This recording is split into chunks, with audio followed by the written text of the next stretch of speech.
Welcome to Expeditions in Light. Let's take a journey into the wide aspect of Panorama.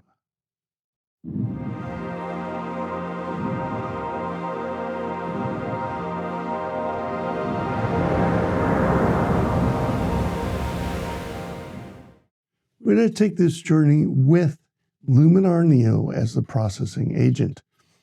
For the actual pictures themselves, we went on site across the bay from the city of Seattle, pointed east at the city late at night. We're going to try 3 different ideas.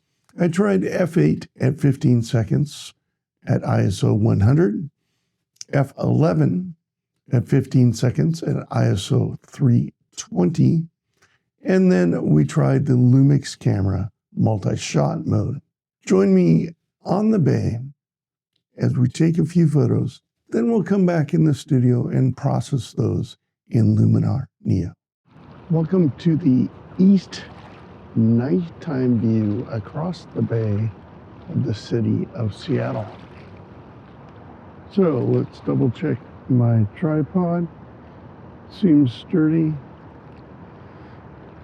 Check it out for sturdiness here. Check it out for level. Got my tripod level. I am looking at the east, towards the east, across the bay to the downtown area of Seattle. I've set up my camera with a 4-second timer, since of course I forgot to bring my remote, and that's okay. Doesn't have to be perfect. Again, before you take any shot, long exposure, make sure your weight is on there and that it is stable down. So I'm at f11 and 15 seconds, 4-second timer for the shutter.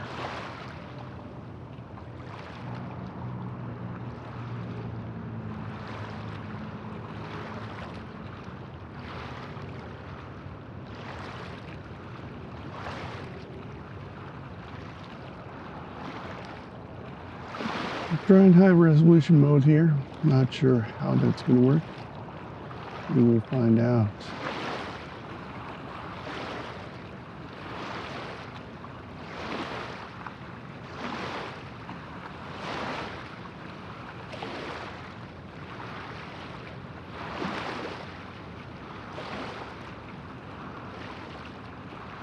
All right, f8, 15 seconds, ISO 100. Okay, before we go, let's take one last look at this wonderful view. I'm going to give you a full view of the nighttime pointed east towards the downtown area of Seattle.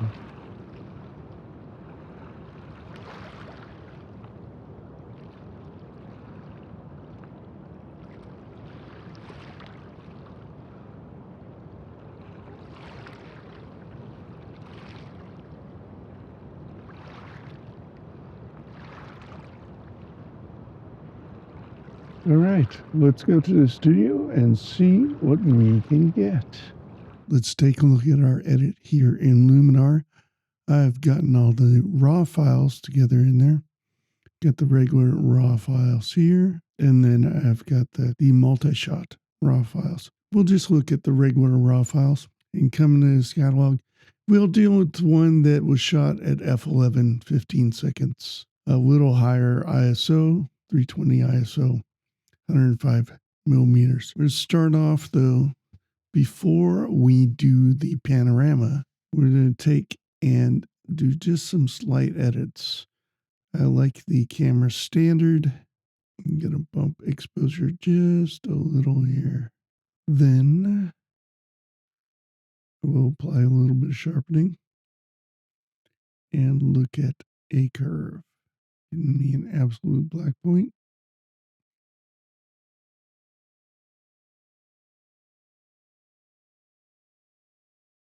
This will be our starting point. So now that we have that, we can take and copy these settings from that, and we will go and apply it to all the photos before it.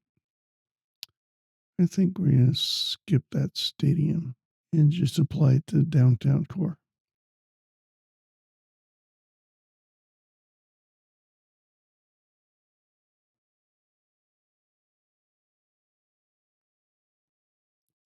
So now I've selected all those files.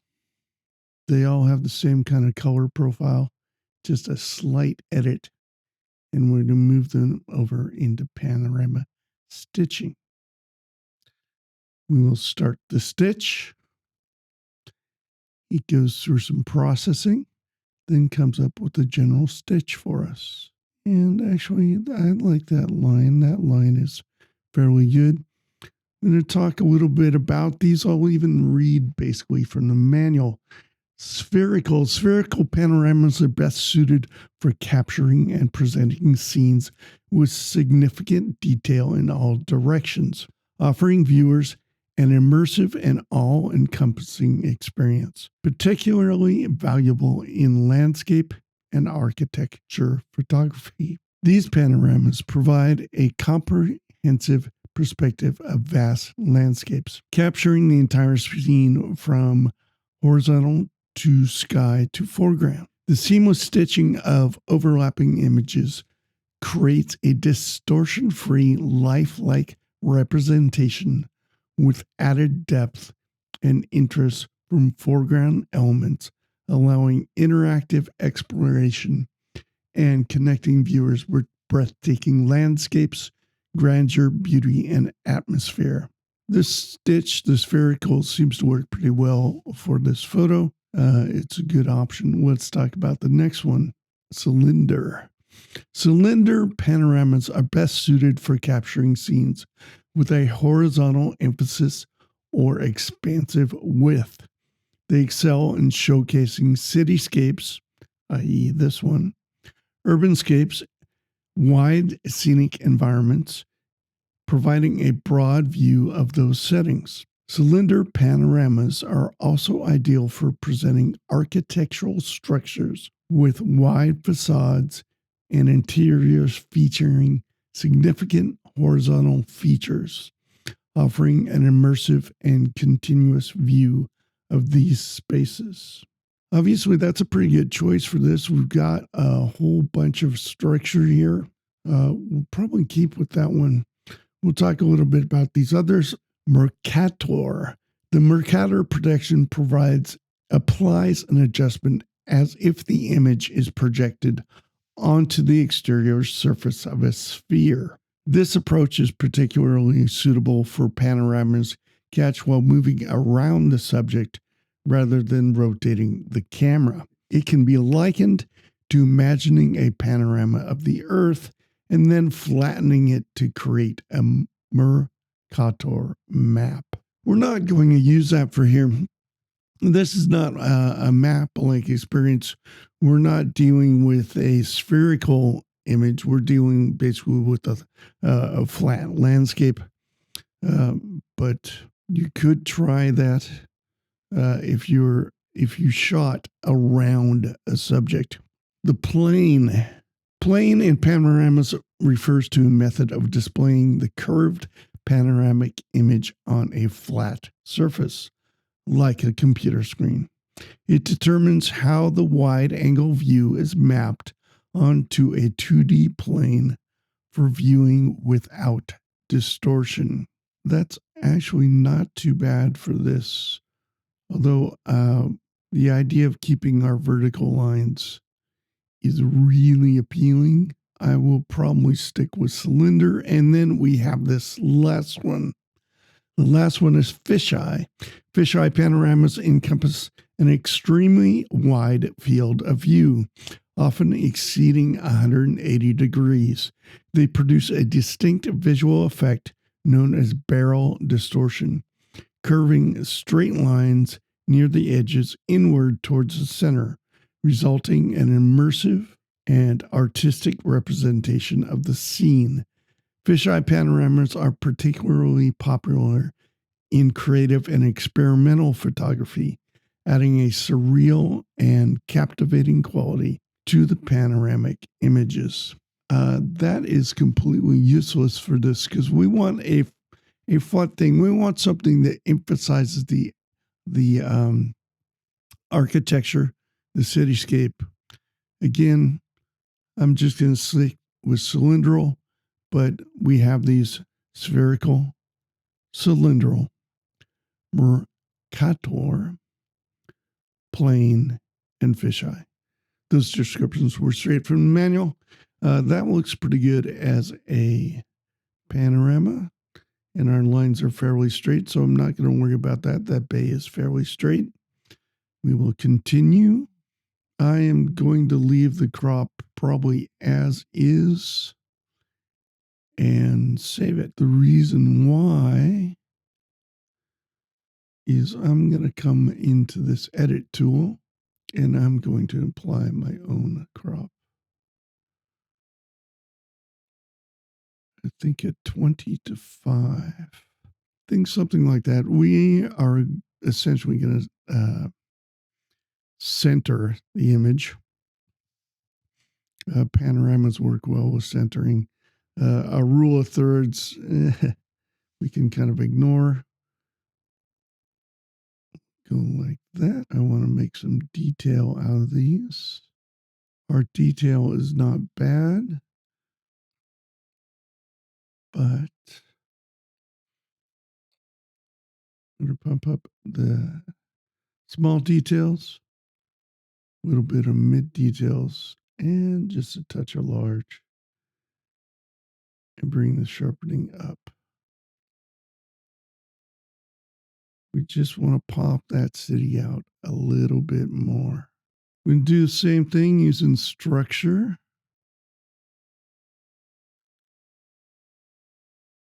Pop that out a little bit.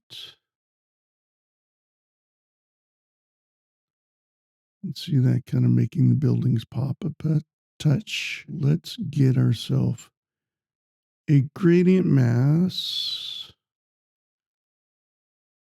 And pull that down.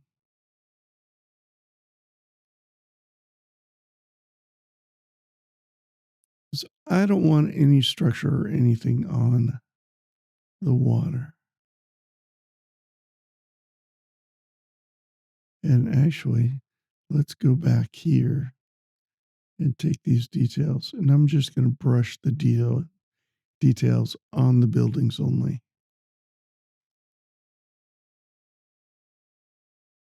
Not too worried if it starts to spill out. Just come back and clean that a little bit.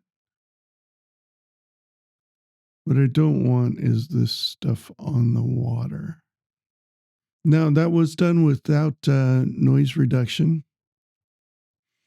It's ISO 320, but I find that a little AI noise reduction actually helps pop buildings out a touch. All right, that's looking good so far. We've already done our standard color, just a little bit of curve. We joined everything together. We came around, added a little detail to the just structures, the architecture. We came around and added some structure to everything above. If I get a little bit of sky in the structure, that's fine. Sometimes that brings that out nicely. We did some noiseless AI just to clean up the noise a little bit. Then I'm going to use a little Orton effect. Another linear gradient.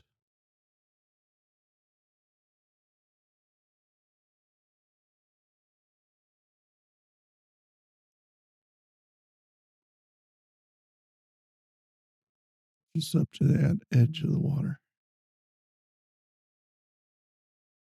A little too much, too obvious processing. but a little bit there just to kind of make that pop in the shining of the water. The reason for doing about 15 seconds, you can do like 15 seconds to 30 seconds, is to get this water to have this kind of flat, shiny view. If you took a straight photo, say, you know, a 30th of a second or something, you'd get some of that, but it wouldn't be this nice, smooth uh, light bands that you get here. And that is something I really want. I want to touch just a little bit of color. I'm going to add just a little bit of vibrance. Probably won't even show. And then just a touch of saturation on red. That's too much. And blue.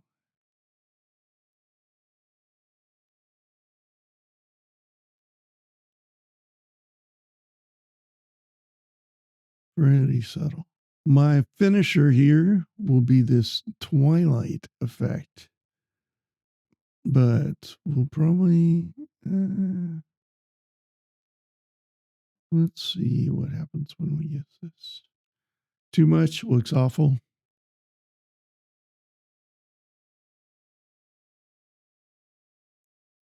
But I think just a little bit. I'm going to check the blue out. The blue's pretty cool, but that amount is crazy.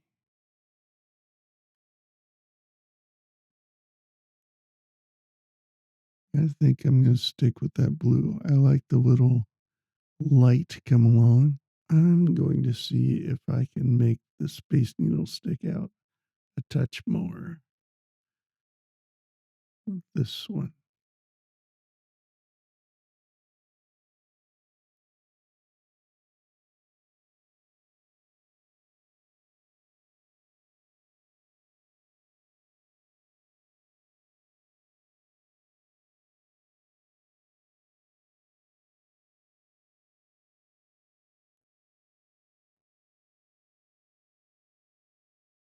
That's way too much.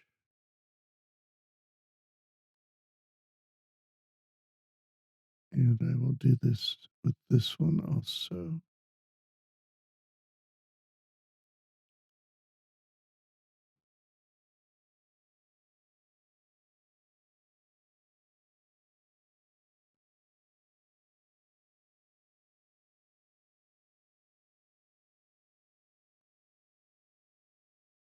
I am a little sloppy. I'm not too worried because the background is all black. If this was something else, I would be a bit cleaner, but it isn't. When you got pure white or pure black, the structure and details basically don't do very much.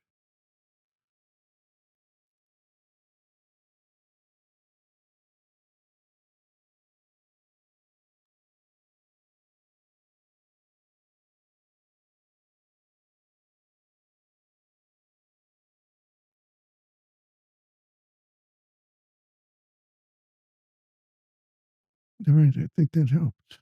And then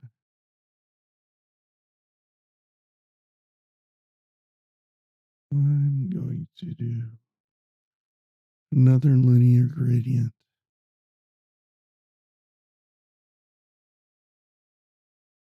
here.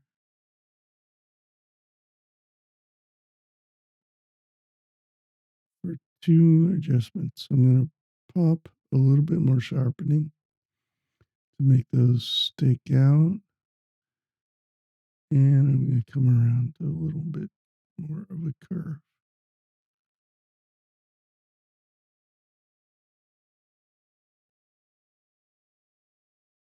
And so it's export to my disk. We're going to photos process 300 just in case we're going to print this and save.